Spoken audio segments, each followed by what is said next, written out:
for you names such as Whoopi Goldberg.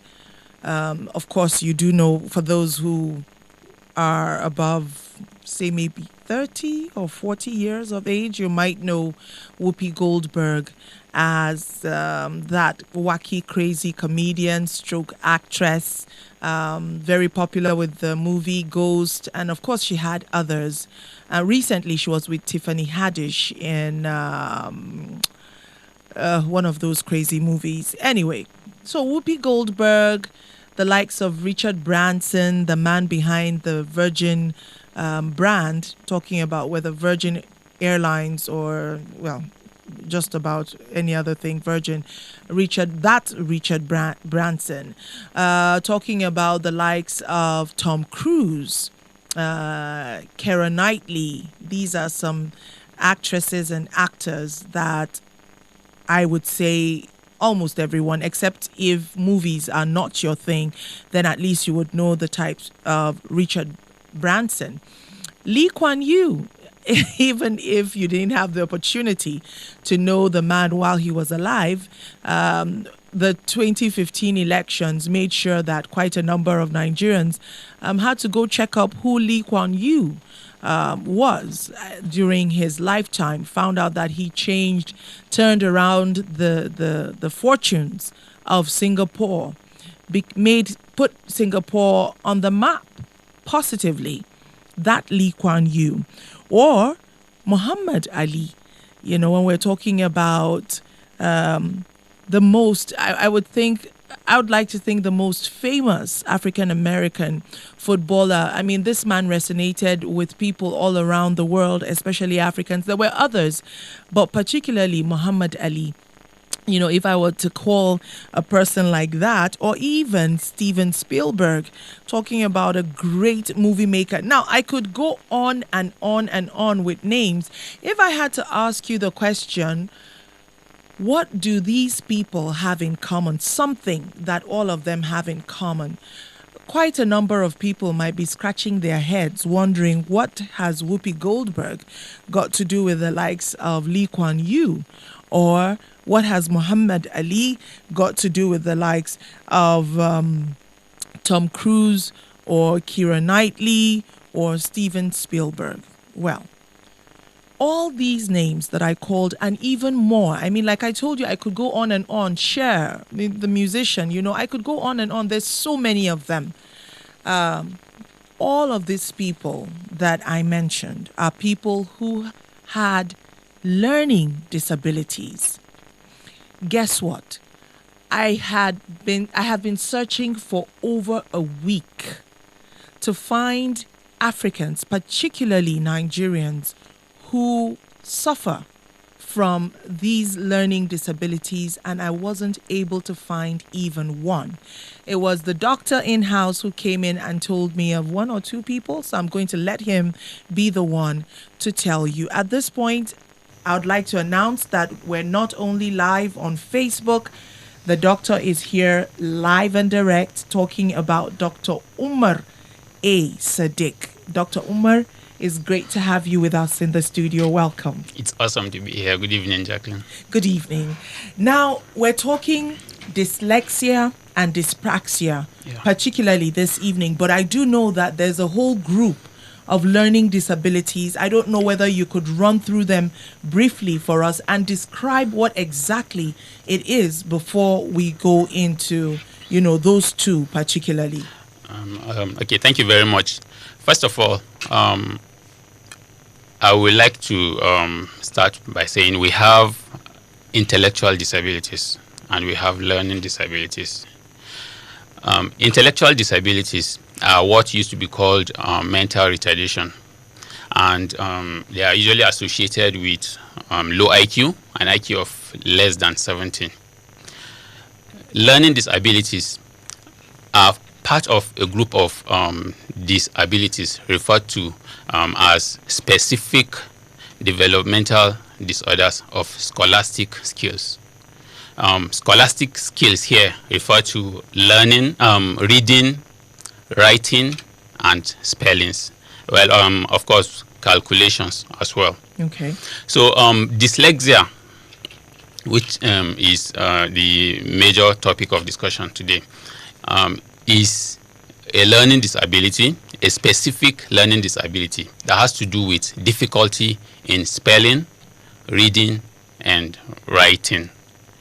Specific here is to differentiate it from intellectual disabilities, whereby the child suffers a great deal in different aspects of life, and in addition to having a low IQ.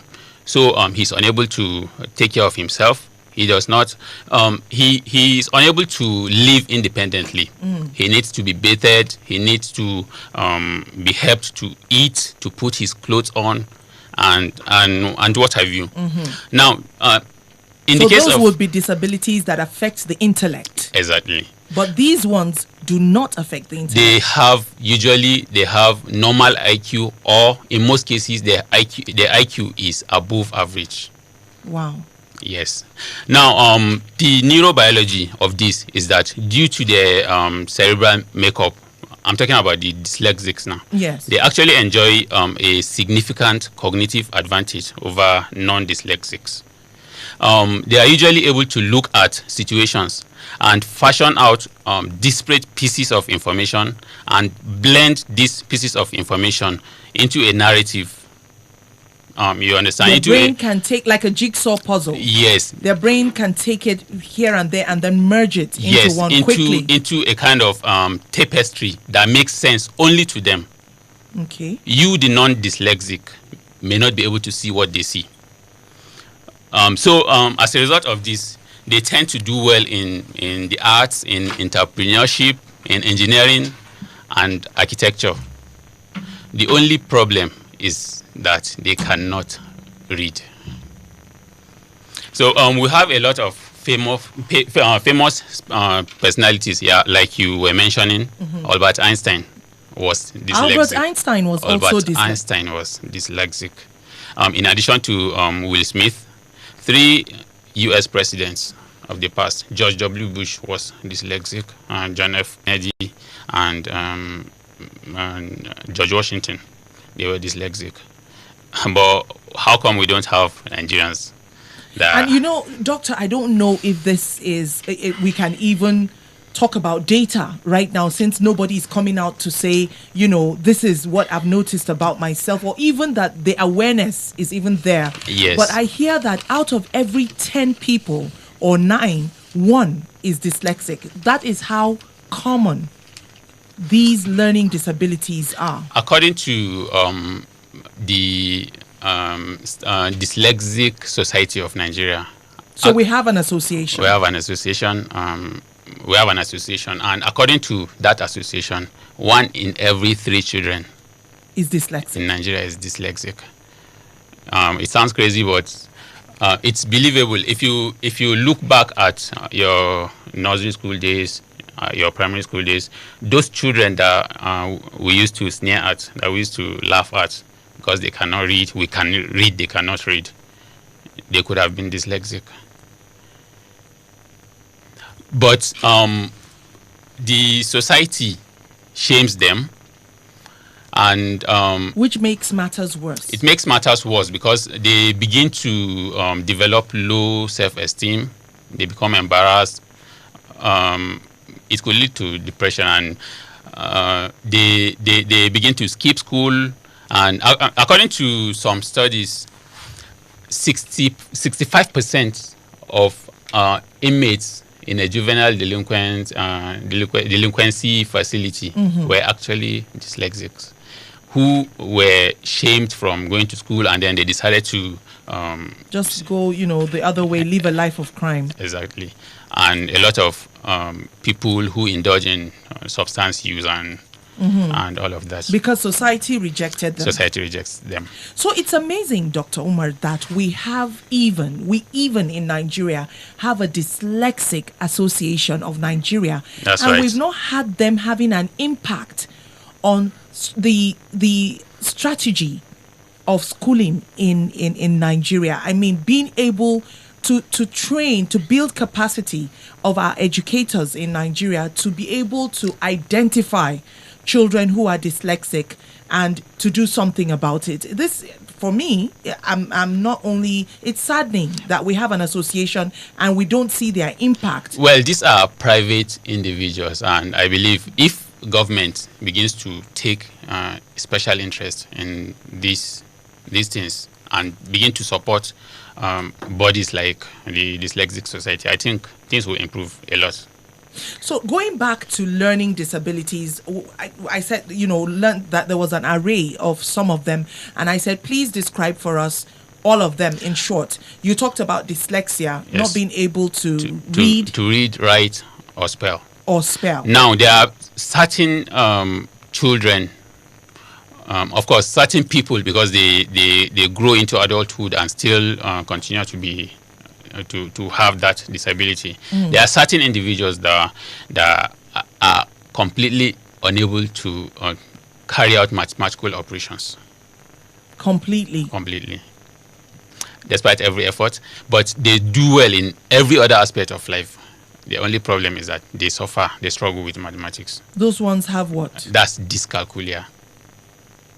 I'm really bad with math. Really, really bad with math. And, in my family, it is a running joke where they say, look, give Jacqueline a calculator and she is certainly going to miscalculate for you. Now, jokes apart, it's not that bad anymore, but you can imagine what it was like for me, Yeah. Growing up. Okay. And especially when you have math teachers who are not exactly who you would call friendly. Yeah. I'll tell you that all the math teachers that I can remember, that I still have in my memory, are not people who made the subject any dearer to my heart. But I also know that the fault was not entirely theirs. I just find that I do dislike calculations, even till tomorrow. You give me any subject and I'm ready to read. I love history. I love geography. But when you're talking statistics, anything that has to do with numbers, I hate it. I mean, I had to teach myself how to count money. That's how bad it was. And I'm beginning to wonder, do I even have this condition? Are there ways do we even have centers or facilities where one could even go and check? Yeah. Because I learned it's hereditary. Is it true? Yes. Part of the causes can be hereditary. You could get it from one or both parents. And also there could be it could be gotten from traumatic births, probably brain injuries resulting during childbirth or in early neonatal life.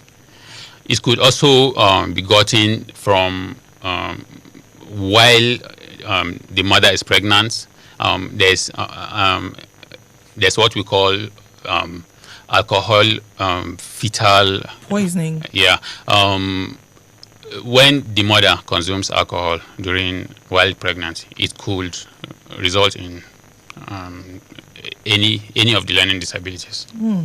Yeah. So a fetal alcohol syndrome. Yeah. Right. So there's a lot that is arising from this because in Nigeria we insist that for any subject that you want to read, or course or profession at tertiary level, you must pass your maths and English. And then you begin to wonder, where does this leave people who suffer from dyscalculia or dyslexia for that matter? But let's come back to the basics and talk about some others. There's dysgraphia. What's that one? Dysgraphia has to do with inability to read printed material. It's also among the specific developmental disabilities. And then we have dyspraxia, of course, which is the second crux of the talk. Dyspraxia itself is not a learning disorder, but it usually coexists with the learning disorders. Right. And what happens in dyspraxia? In dyspraxia, the child has difficulty in coordinating his movement. You just picked up your glass of water. It happened subconsciously. Right. Yes. But the process of you thinking about picking up your glass of water, putting it to your mouth, and bringing it back down is what we call praxis, right? Okay. Praxis is in 3 steps. You plan the movement, you carry it out, you in your head, You conceptualize it. can conceptualize how to carry out the movement, and then you execute it. That's 3 steps, right? In people with dyspraxia, the second step is a problem. So it does not occur subconsciously. They plan the movement, but while trying to execute it, it becomes a problem, and they continue to try. They keep trying. It becomes frustrating and tiresome. They are also called clumsy child. It used to be called clumsy child syndrome. So the child is clumsy. He cannot walk on a straight line. He drops plates a lot. He cannot write. He cannot do a lot of basic things that are just reflexive to you. This is quite eye-opening. A child with dyspraxia is a child who would normally drop things. Yes, he cannot zip his trouser. He becomes dependent on Bumps into walls sometimes. Exactly. So this clumsiness, a lot of us are very impatient with children who do this. Aren't you looking where you're going? You're yelling at that child and, generally making the situation worse. Exactly. Okay, so dysgraphia, which one is it that the child finds it difficult to write?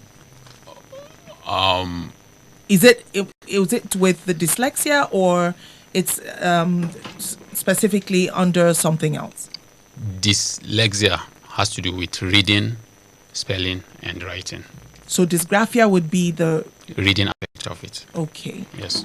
So when we see children who, especially when they're still pretty young, and when we're so impatient as parents, your classmates are already writing. Your teacher showed me, you're writing books, and you have not been able to differentiate between capital and small letters because you're writing. Some of your letters are in capital letter, some of them are in small letters. What is going on with a child like that? According to an American psychologist, Gretchen Kaufman, the level of shame associated with inability to read is the same as that of someone who has just committed incest. Wow. Yes, and it's based on studies he actually conducted. The level of shame associated with inability to read is the same as that associated with incest. So the child begins to withdraw. He begins to withdraw from people, begins to run away because he doesn't want to be teased. He doesn't want to be attacked. Sometimes people go to the extent of beating up children just for their inability to read. All right. Now, the lucky ones who, let me say, grew up in societies that understand these problems, these kind of problems, go on to make a good life because they are able to understand what their potentials are, away from having to read and write and spell, which some people actually describe as an archaic method of teaching. Writing is not natural, right? Nobody is born with the ability to read and write. We all come to learn it, and then not everybody has to be able to read and write. But a lot of these children go on to become great and useful members of society. In a society where they have the resources, and I would think where there is awareness that human beings actually commonly have these learning disabilities. You take a look at a place like Nigeria, and you begin to wonder what the lot of a lot of children out there would be at the end of the day, especially seeing as how, because I think I had people of my generation had a better learning environment than the children now. Because why I'm saying this is because when I was growing up, we had playgrounds.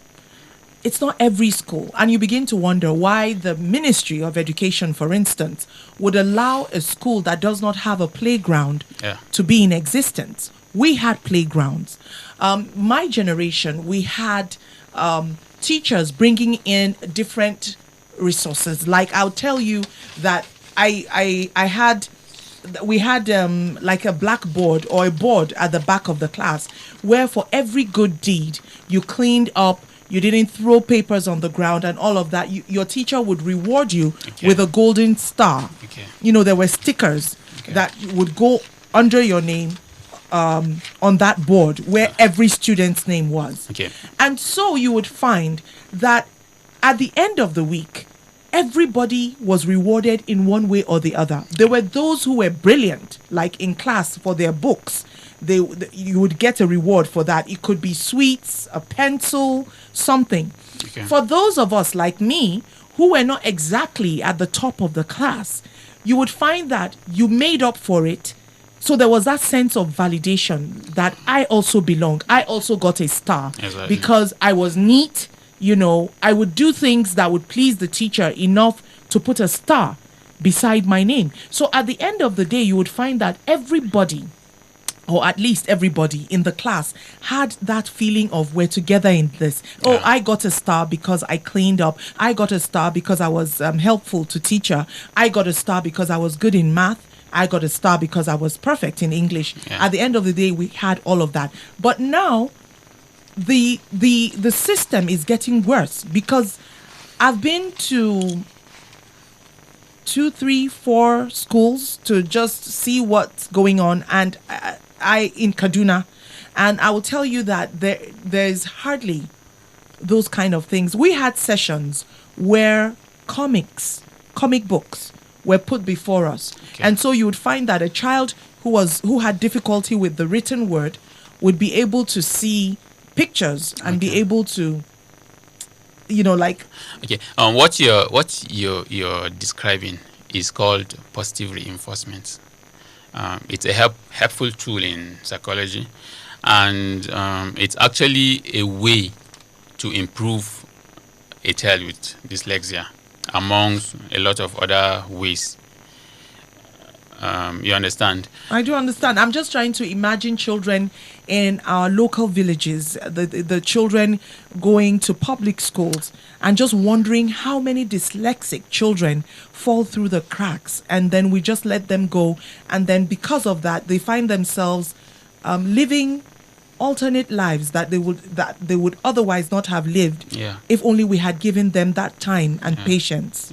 Although in trying to diagnose a child with dyslexia, we have to rule out a scenario whereby the child was never exposed to a good learning environment, have good teachers, and all of that. If you never went to school, then we don't know whether you're dyslexic or not. Or if you did not have good teachers or did not go to a good school, you did not have the opportunity to even learn to read or write, then we don't actually know if you're dyslexic. According to that same Dyslexic Association, I think a study they conducted on teachers trying to assess their knowledge of the topic of dyslexia, 90% of them had no idea of 90% of our teachers in Nigeria had no somewhere idea. else In Nigeria had no idea of what dyslexia actually is. And I believe this also translates to the parents of these children. The parents just assume that my child is dumb. My child, we gather other children to jeer at them, sing Olodo Rabata and all that. And that is so counterproductive. Exactly. At the end of the day, the child begins to withdraw, develop low self-esteem. Yes, and if they want to fight back, they begin to go into juvenile delinquency and use of substances. And this is so sad, seeing as how those children even have higher IQs than some of the children who are Exactly. singing the Olodo Rabata to them. Given the opportunity to harness their potentials, they can actually go on to become better than these childs. They are these children whose only advantage over them is that they can read. Doctor, in your opinion, a child who has been proven to be dyslexic, Yes. should one make such a child repeat simply because that child is unable to keep up with their mates, in quote? Well, the way our system is designed, the child, of course, continues to repeat his class until he withdraws or until he pulls out or until he stops attending school. But then there are a lot of ways to help these children. There are a lot of ways we can help these children. I think this would be the time for us, especially as parents. Yeah. If there are ways in which we could help these children, Yes. now would be the time. Like I said, we're live on Facebook. I'm here with Dr. Umar A. Sadiq, and we're talking about learning disabilities, needing to raise awareness on learning disabilities. As you've heard from him, over 90% of our teachers did not know what dyslexia is, and dyslexia is just one of a group of several learning disabilities that have nothing to do with the intellect of that child. That means that that child is as intelligent as you might wish for them to be, only that they are unable to express it the way we want them to express their intelligence. All right, so Dr. Umar, back to you. Okay. What are some ways in which you've talked about how to identify? How can we help those children? Okay. First of all, we can help these children by acknowledging that they have a problem and being empathetic to them. So when you say acknowledging, that means that you've noticed. Well, probably this is why we're unable to find any Nigerian with a learning disability. We don't like coming out to say we have this. Yes, like we mentioned all these prominent personalities from the US, from the UK, from all over the world who Yes. came out to say they are dyslexic. Right. I've heard of just 2 Nigerians that came out. There's Kayode Ogundamisi, a popular social critic, social rights activist, who came out 3 years ago to say that he was dyslexic. He struggled through school, but at the end of the day, he got his opportunity, and he is now doing well. And So then, he's the only one. no, there's the second person is another activist, Aisha Yusufu. Yes. Yes, who she has been quite vocal about exactly her son. about her son, who struggled through school in Nigeria, but she took him to the United Kingdom, and now he's doing very well. He's doing Because very they well. have those resources. They have the resources, and he's doing well in sports as well. Well, I would like to know about myself. I wonder where one could go for tests, because it's not just about me at this point.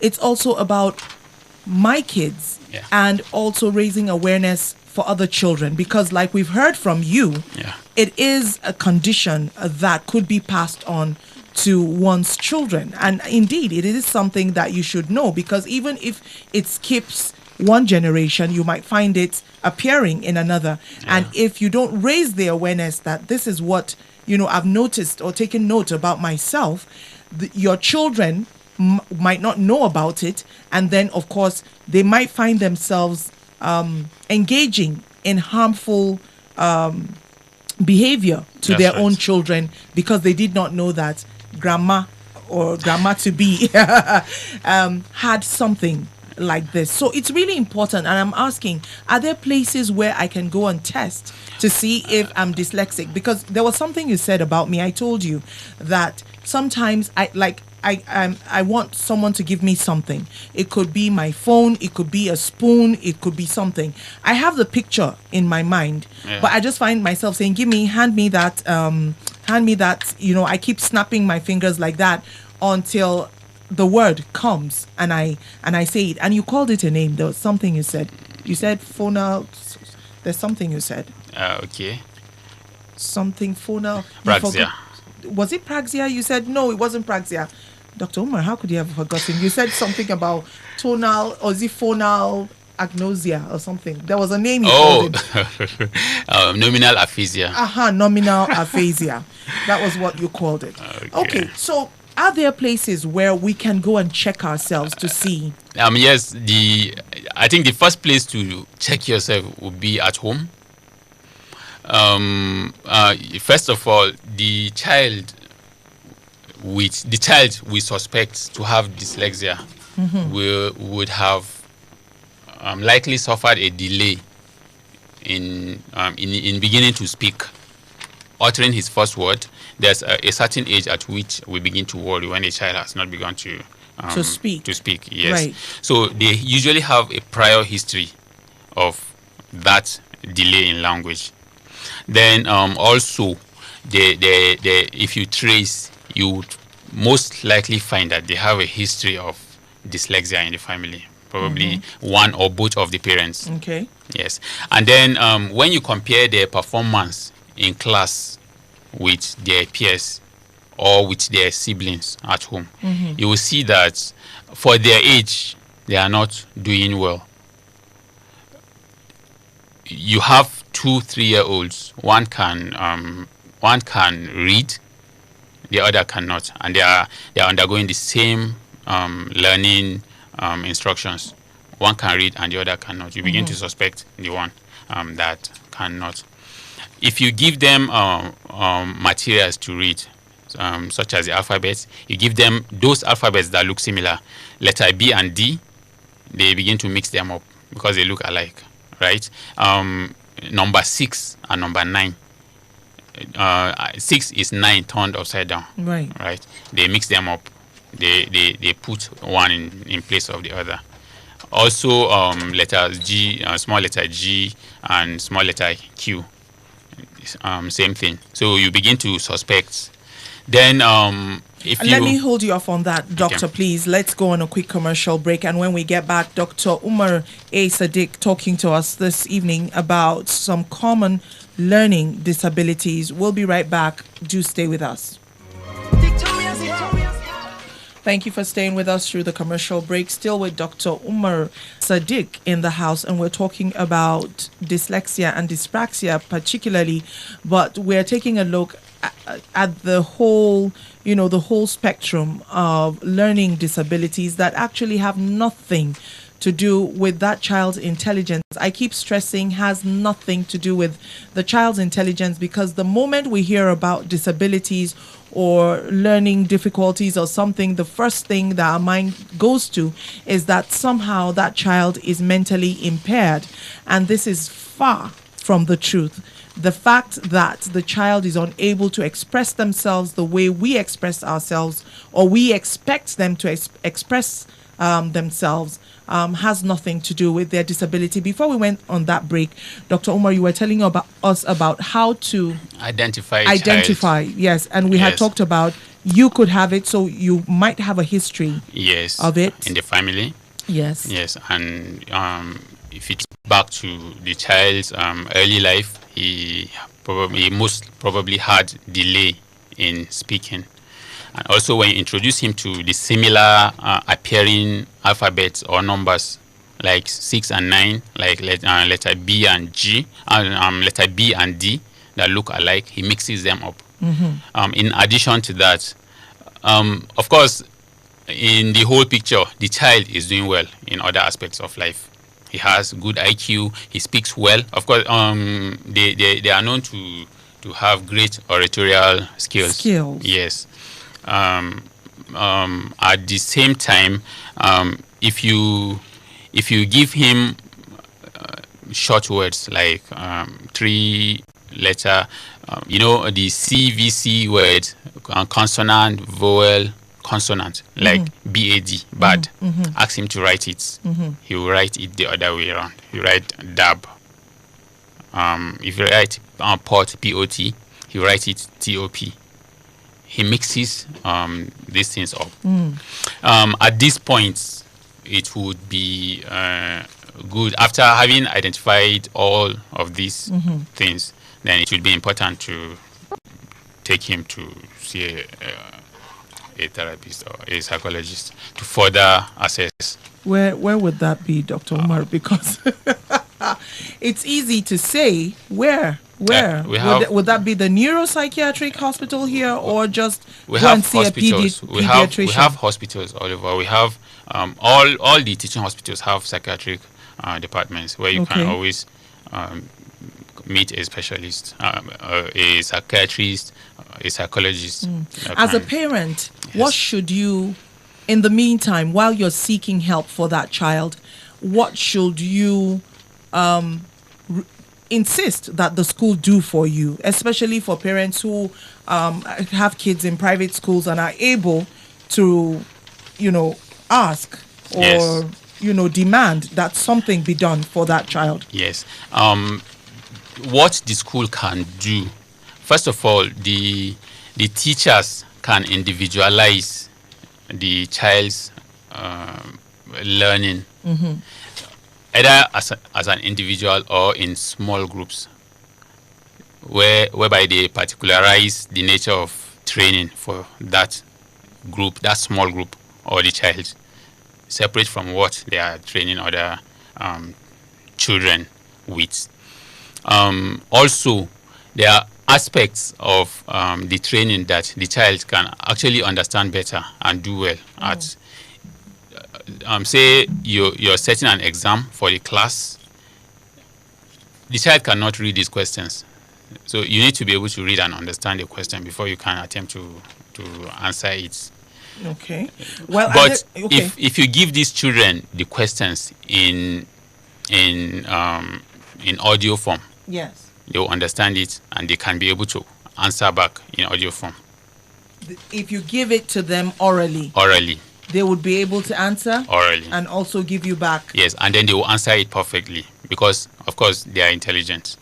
So I need to know, when you say pot, are you saying when the child reads it or when you call it out for that child? If you say, for instance, to a dyslexic child, spell pot for me, is that child likely to spell pot or top? They do not have a problem with speech. So if you tell them orally to spell pot, for instance, And they you would spell it for them, they will spell it. But if you ask them to write it, they will struggle to. The picture is you have alphabets, lines floating before you. When you I don't know how to make you imagine it. When you have a written text and ask the child to read it, the child begins to stare at the paper and I'd say a sentence. Let me give an example of the boy kicked the bicycle. Write it on a piece of paper. Ask the boy to read it. When he begins to read, the boy kicked the boy that he has already mentioned now floats and comes in front of the kicked. Of course, only he can see it. Now he repeats it. Before he's done with it, kicked comes in front and he has to repeat it. So he continues to babble over it.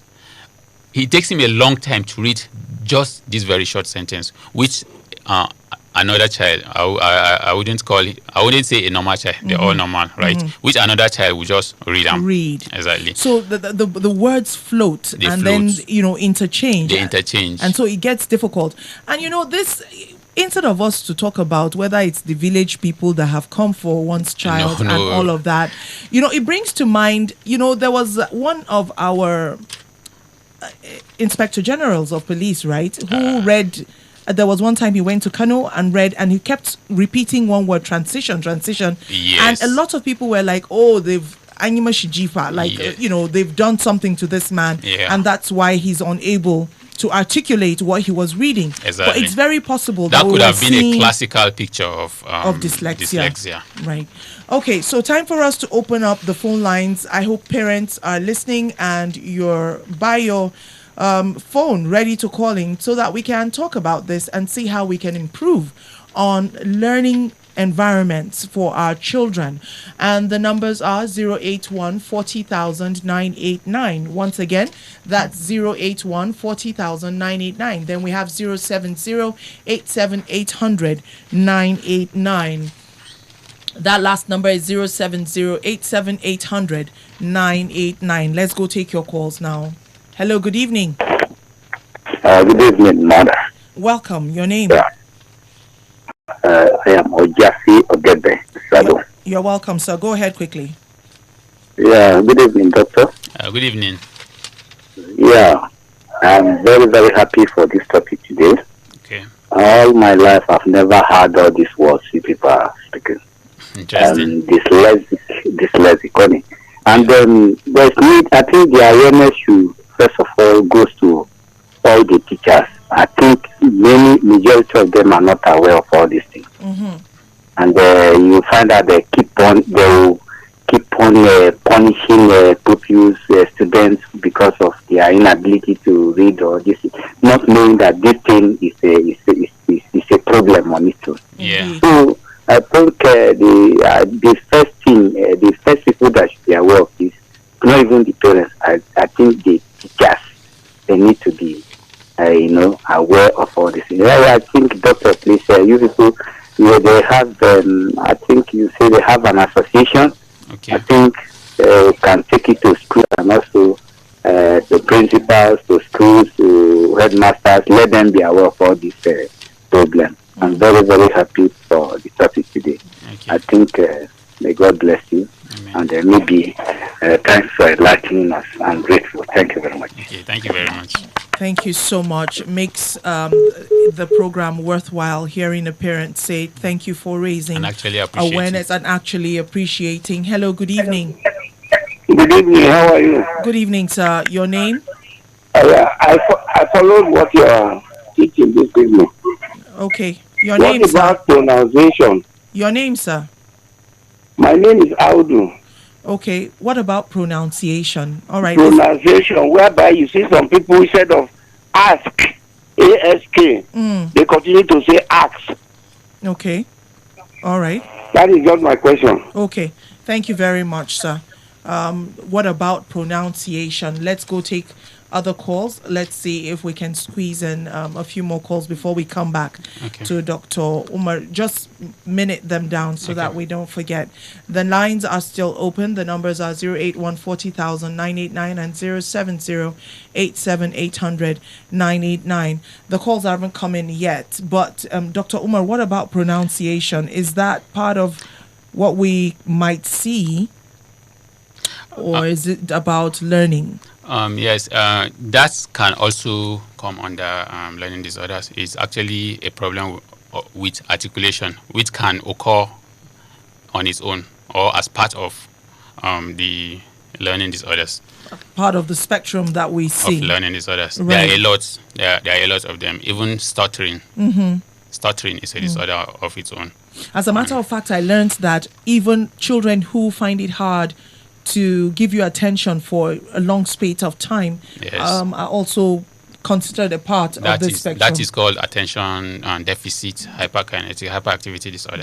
Hello? Yes. Hello, good evening. Yeah, is that Vika Radio? Good evening, ma'am. Yes, it is. Yes, it is. You're welcome. Okay, your name? Sorry, I'm Joyce. I'm calling from Sabo. Okay, go ahead.